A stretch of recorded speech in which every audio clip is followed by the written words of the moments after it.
getting easier this weekend, huh? Your tour of the NCHC. Yeah. Duluth pretty good? Yeah. Is that a question? Yeah. Yeah, absolutely. Yeah, it doesn't get any easier. Good. I mean, we'll back up. Like last weekend, I mean, I know controversy at the end, but I mean, what great hockey games and great atmospheres in both buildings. Kind of college hockey in the West, like we used to have, and I think that needs to be talked about. It's too bad and first and foremost, okay, I didn't see the jersey pull until I got home and saw it on film. And I don't know if any of you guys saw it live. You had to see that. And when the ref made that, and I never should have said that for two reasons. One, I should have called out, but two, I know Nick Perbix, and I recruited him. He's one of the best defensemen in college hockey. Friday night here at Mariucci, he was the best player on the ice. And two, he's an unbelievable kid. And so we were all emotional, and I should not have done what I did. And I apologize to him. I apologize to our team for saying that. But here nor there, and you know what? The ref didn't see it because it was such an easy call if he would have saw it. But we have to put that aside and look at that's college in the West, college hockey in the state of Minnesota. It's pretty cool. I'm sure after a series like that, you normally get a lot of texts from friends and family and things like that. Did you have more than usual to deal with this weekend? No, not really. I mean, honestly, it was, people were fired up that we won, and I said, I mean, it probably worked out that we both won a game, and both teams could have won both teams could have lost, but it probably worked out the way it was supposed to. So. Apparently it's not new, but Sammy said PB&J is the new nickname for him and McLaughlin. Just the chemistry between those two just seems to fit, huh? Well, it has since really day one, and there haven't been many games those two haven't been together, and in 4 games, those two have found each other a handful of times. So it's not surprising anybody because we've watched that over the years. And it's great for those two to get off to a start, to have that feel good about them. I remember last year McLaughlin didn't score until second half of the year, and that happens to hockey players all over. But it's great for us that those two were off to a great start. Brodzinski is filling in, and he's got 3 or 4 goals right now, and so it's got a good feel to it. Do you feel like those guys are playing at a more consistent level? Sometimes younger guys are more up and down. Do you think they're Yeah, they should. They're 2 seniors and a junior, and they did. Remember last year they were pretty good last year too. I mean, it took them a while to get going offensively as a group, but we've had a lot of success with that group coming through the last few years. So they're off to a great start. The in-state rivalries this year, like now that you've played one, you have another one coming up this weekend. Does it feel like there's more verve to it, whether it's because there was like a little bit of a hiatus from the pandemic or because, so many Minnesota teams made the Frozen Four last year? Like, I'm just wondering, does it feel like it's more excitement or more intensity behind it? Well, I mean, really, I have to guess all of it. One, fans couldn't get out last year, and then it lines up where, we're playing, St. Cloud played Mankato, and then we played St. Cloud, now we've got Duluth, and Bemidji played Duluth, and they were at North Dakota. So there's been a great regional feel that's the old WCHA at its best, and the crowds have showed up to appreciate that. So, and yeah, I mean, you had so many teams that all 5 made the NCAA tournament a year ago. All 5 teams are pretty good. Arguably belong where they are, and it's just going to be a dogfight in our state right now, and you can't. I mean, it's good. It's good for college hockey, and it's sure great for our region. I don't know if it's great for coaches, but it is great. Are you coaches kind of all on the same page as scheduling each other in these non-conference? It's kind of a gauntlet for every team in the state right now. Yeah, there's more pressure on us because we can't play them all every year. So we're gonna do our best to have a rotation. Obviously, our fans want North Dakota and Duluth, and we'll have those on a pretty regular basis. And then between the rest, and I do want, and we don't have an Eastern, I do want to go East once. I like going non-conference East. You know, at least if you're here 4 years, you go out there once in your career. And it's hard to try to fit all that in. And we're going to continue to shoot for it. You've talked before about how in February and late in the season, the Big Ten teams kind of beat up on each other, and you know that affects the pairwise. Is this the time of year when the Minnesota teams seem to be beating up on each other, and you know, and You got just good hockey teams going against each other, so Yep. you're gonna, you know, I think that's the story right now, is what great hockey it was, and exciting hockey for the fans. And let's not take it any further. I mean, that's what it is. And, Yeah. and you know, we're all going to beat each other up. And you got to stay healthy the second half of the year. But I think there's a narrative there, and I can tell you, and I know I talked to Lars yesterday, and like the first thing, you know, we were talking about, he goes, let's remember what great hockey that was. Sure. And great for the players, great for the fans. the real downside on Saturday, the crowd reaction. You acknowledge, you know, emotions are running high. Had you seen that before, where you had to cover your head getting off the ice, or you know, and the NCHC obviously said not acceptable fan behavior, that kind of thing. Passionate crowd, you know, and you know, I know I texted someone that, you know, when my career is all over, the good calls and the bad calls that affect games, I'll be 50-50. Yeah, that's what's going to happen. You're 50. You know, we got knocked out of the playoffs on a bad call 3 years ago, and to end the season and end a senior's career, you know, we're all going to get through that. And that wasn't a bad call. He didn't see it. I mean, Yep. You can't make one up. You know, I'm just guessing that he didn't. You know, I'm not speaking for the official, but it was an easy call if you saw it. And then when I saw it on film, I mean, it was, you know, how many times you see that wide receiver, you know, get pulled back by a D-back, you know, it just slows him down, and it doesn't get called. And that, behind the net, you know, the back official probably couldn't see it, and it put those poor officials in a tough spot, because and you feel for that too. You feel for the official in that situation as well. After the NCHC put that statement out, Jack Ramsey tweeted that he's still waiting for the Big Ten to issue a statement from 3 years ago. I didn't see the statement, so. I'm playing catch up a little bit. Did I hear Tommy Novak is going to make an NHL debut tonight? Not officially, but you guys called up. Yeah, He got called up. I don't know. I hope so. I heard it might be. It'd be great if Tommy gets in. I don't know. Any thoughts on his development that you've noticed after leaving here? I just know they're really happy with him, and that he's been playing great hockey. You know, in the American League last year, they're really happy with him, and obviously, if he's getting called up tonight, gets a shot. He's got the talent, and he was sure good for us. You know, that second half of that year, I was only with him for 1 year. Enormous amount of talent. Good kid. We're happy for him. I hope he gets a shot.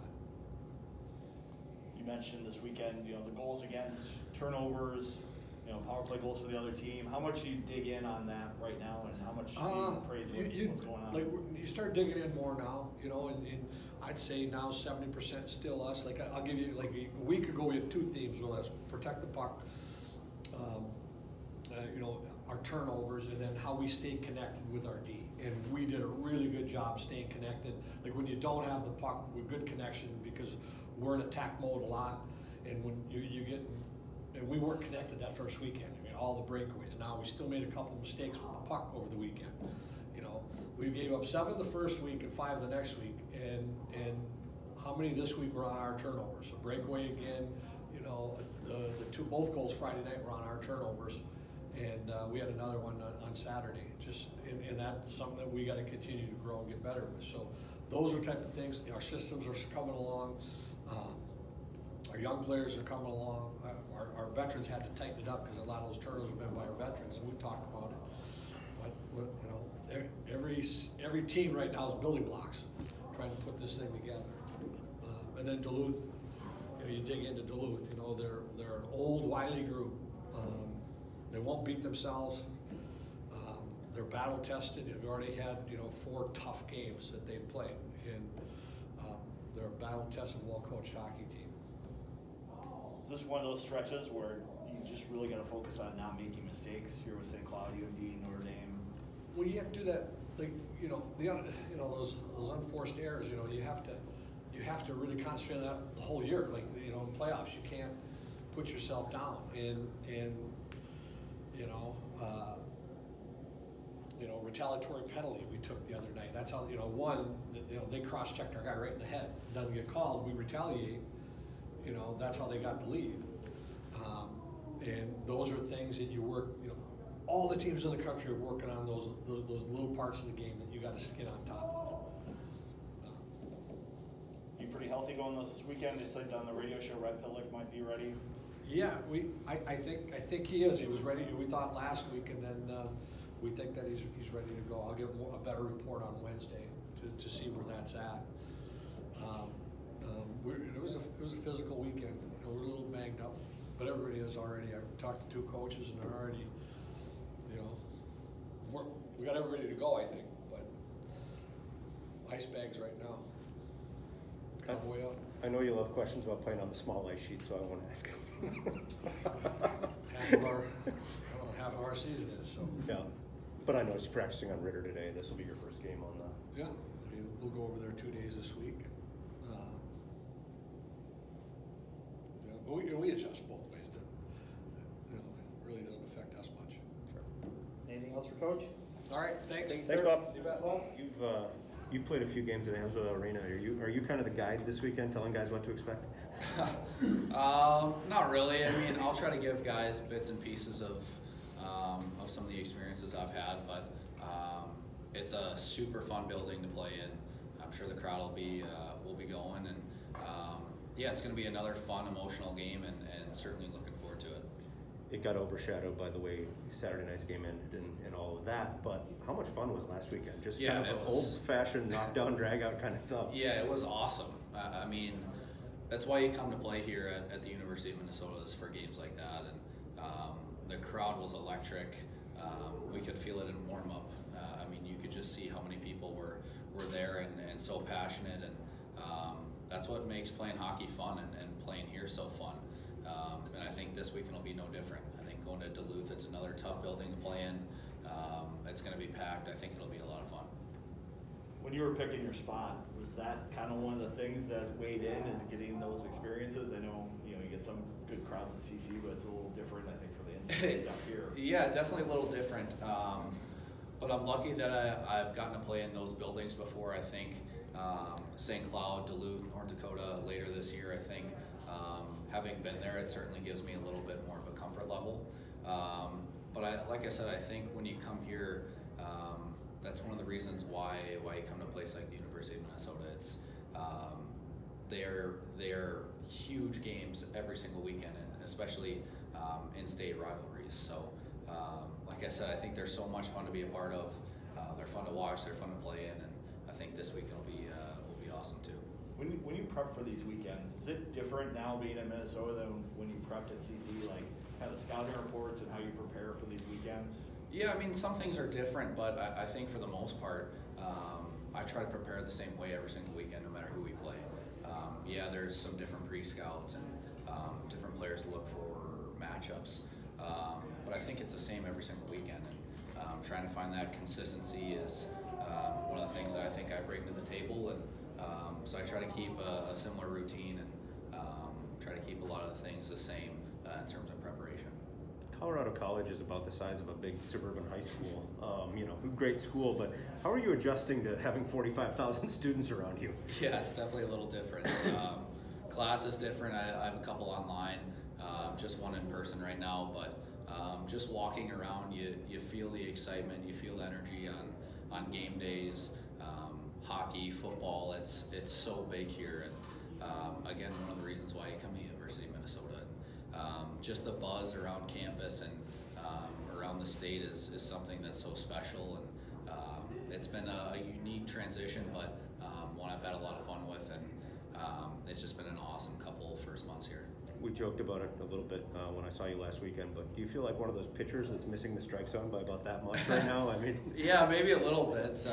Just wait for the first one, but I think I'm just going to continue to play my game, and bring what I know I can to the table and try to help these guys as best I can. And yeah, they'll eventually go in. I'm not too worried about it, and just keep shooting and go to the net.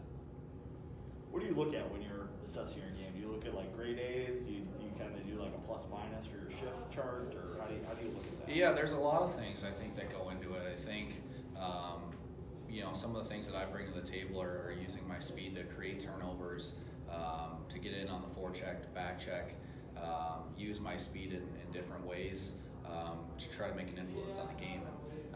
And then after I kind of look at that, yeah, you can look at chances for and against, but trying to make plays and trying to be trying to find the skills that'll translate into an NHL game.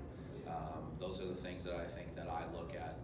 So there's a lot of little things that go into it. It's not just how many shots did I have tonight, or was I +1 or -1, whatever it is.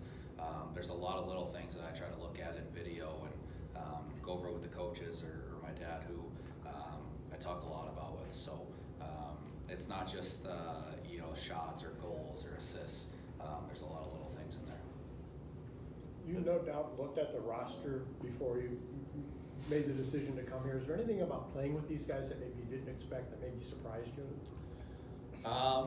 Maybe surprised at the level of talent and skill that's here, but I certainly knew that these guys had a lot of talent and skill. So I think, like I've touched on before, one of the reasons why I came here was to play with some really talented players and players that are going to go on to play in the National League. So by playing with them and against them every single day in practice, that's one of the ways that you get better. And I came here to push myself and to try to get to the next level. So I certainly looked at some of the rosters before making a decision, and I couldn't be happier with where I'm at.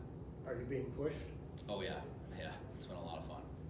What do you think when you watch the chemistry between Sammy and Blake out there? It just seems like they find each other. What do you think as a teammate? Yeah, they're great players, and Blake is a tremendous passer, and Sammy can pass and he can shoot, and both of them can put the puck in the net. So I think them playing together for 4 years now, they've definitely built this pretty strong chemistry, and it's fun to watch. It sucks to play against in practice, but no, they're great players, and they push each other every day, and it pushes the rest of us. So it's been awesome to play with in practice every day. What's it been like? I don't know if this has been asked already. I guess so. Shut up. But what about being a part of the in-state rivalries with the Minnesota teams going against each other? What's that been like for you to kind of see that firsthand? Yeah, it's been so much fun. Definitely something I haven't experienced before. I can imagine that it'll be pretty similar when we play Wisconsin, which is one that I have circled on my calendar. But no, it's been awesome. I think I've gotten more of a look at just how many people are invested in the in-state rivalries, and how many people are watching and looking forward every weekend. So the fans were unbelievable this past weekend. I'm sure they'll be the same this coming weekend versus Duluth, and they're a lot of fun to play in. Do you see more intensity from some of your Minnesota teammates who grew up here, maybe more around it? Yeah, I think so. I think one of the things though that we're trying to work on and build for the rest of the season is just keeping that intensity for every game. I think you look at some of those top teams like Duluth and St. Cloud and the North Dakotas that have a lot of respect from teams around the country. It's just because they play the same way every single time. It doesn't matter if they're up by 5 goals, down by 2 goals. They play the same way, and I think that's one of the biggest reasons why they've had so much success in the last few years in the national tournament. So I think it's great to bump that intensity up and to see it kind of right away at the start of the season. We jump into NCHC play for 2 weeks in a row, and then we get North Dakota in a few more weeks. So it's great to see that level go up, and then I think we just kind of keep bumping it up every weekend and try to keep that consistent. Chris Mayotte joked that he maybe has a little bit of FOMO, fear of missing out after walking away from that Michigan team to take over CC. Any thoughts that way when you see the new rink at Colorado College, and what have you heard from former teammates of yours? No, I'm super happy for him. It's a great facility. There was a lot of work that was put into it. It was really cool kind of being a part of the process a little bit, and I have some great memories there and some lifelong friendships that I'll carry with me forever, and guys that I keep in contact with. And, it's cool to see the first couple of videos that they put out, and the arena looks like it's really cool, and the guys are loving it. I know that. So, you know, on the other side, I get to come here and I get to go to the University of Minnesota, and in my opinion, probably the best facility in the nation. So it's better than some pro locker rooms and rinks and buildings. It's just, it's a really special place here. And like I said, I'm so excited and grateful to be here. Anything else for Frank? Thank you, sir. Thanks, guys. Thank you. Myers. Okay. Freeman's like last. He's more of a video game guy, right? Yeah. Ryan, take away the last, minute or so getting off the ice, but just how great was last weekend hockey-wise? No, yeah, last weekend was a lot of fun. I think it was a good experience for our team, especially with the freshmen coming in and just being able to string a couple of solid games together, even though the first one we didn't get the result we wanted. I felt like we built a lot from our first weekend to our second weekend. We had a lot of improvement, so that's the type of hockey we're going to be playing is against older veteran teams, so might as well just learn how to play like that now. So. Your coaches kind of shuffled up the D pairs the other weekend, but you stuck together this weekend. How is that partnership going, and how is your core handling the season so far? Yeah, no, it's nice that we can switch up the D lines and just be able to play with pretty much anyone. But yeah, I like playing with Faber, so it was nice being able to stick with him, and because we have that experience where we know what each other are doing. But yeah, I think the D core is definitely a solid group. You kind of play three similar teams these last weekend, the next two. What are your messages from the coaches to the defensemen? Yep. Coach Motzko is saying that this weekend is going to be the same as our St. Cloud weekend. How not going to be much room on the ice, and Duluth is going to make us build the wall. So we're going to have to get pucks in on the forecheck and kind of stick to our script of our game and just play our systems and battle it out. So I think Brock said on Friday night that he obviously saw St. Cloud pre-scouted your D pretty well. The pressure was a little more intense than weeks past. What did you do to adjust?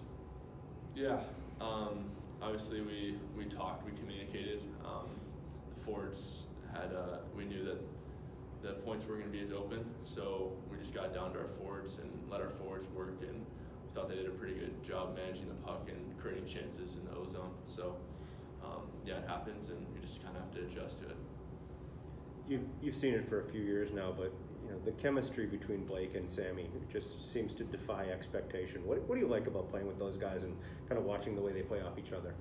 Yeah, no, I like their speed, obviously, and just being on the ice with them. Blake's a really creative player, and he'll somehow find Sammy or find other guys on the ice. So when they're on the ice, you know they're there, and just be ready for the puck. What's it been like for you the last couple of years you've been here, just getting to know the in-state rivalries and what that means and what it's like to play? Yeah, no, it's you get to see the atmosphere in the buildings, and obviously the fans have attended more of these rivalry games than we have. So the atmosphere is there, and we always hear from coaches the rivalry, and then we get to experience it in the game. So yeah. Does it feel like, maybe when you hear about it versus like when you get on the ice, like do you feel like, oh yeah, like there's like a ratcheted up intensity to this? Yeah, no, you definitely feel it, especially against the in-state teams like Minnesota. We're all competing and trying to be the best Minnesota team. So yeah, for sure. Do you follow any of the social chatter after the weekend? Grab your popcorn and scroll through your feed at all, or do you? I'm one of those guys. Well, I'll hear it from other teammates, but I personally won't be the guy that's looking through comments on Twitter or Instagram or whatever. Anything the talk of the room on last weekend yet, or? I heard just some like comments, whether it be on Twitter, and just guys throwing it around more jokingly. So yeah, but that's pretty much it. Can't really recall that much. Yeah. Is Mac the most likely guy on this team to get away with a sweater pull? I guess so. I guess so. Yeah. He's 1 for 1. Ryan, I saw an interesting stat about the numbers of players in college hockey and where they come from. Not surprisingly, Minnesota, Massachusetts, Michigan were the top 3. New York was after that. Surprisingly, number 5 was California. Is there kind of a community of guys that came from the West Coast that are playing college hockey now? Do you stay in touch with some of the Californians out there? Yeah, no, I stay in touch with a lot of them. Obviously, going back home in the summer, most of them want to spend their summers in California, so you'll skate with them, and you don't really know there's that many California guys until you see it on a roster or whatever. So obviously, a lot of the guys have moved away at a younger age, but yeah, that's a good. I didn't even know that, so it's pretty cool. UCLA, USC, Stanford. Who's going to be the first one to add hockey out there? I was thinking UCI. Really? UC Irvine. Interesting. That's my hometown, so I was optimistic about UCI. So. Anteaters Hockey has a nice name. Yeah, it does. Nice jersey too. Anything else? Thanks, Johnny. Sweet. Thank you. Thank you. Have a good one. Thanks, Ryan.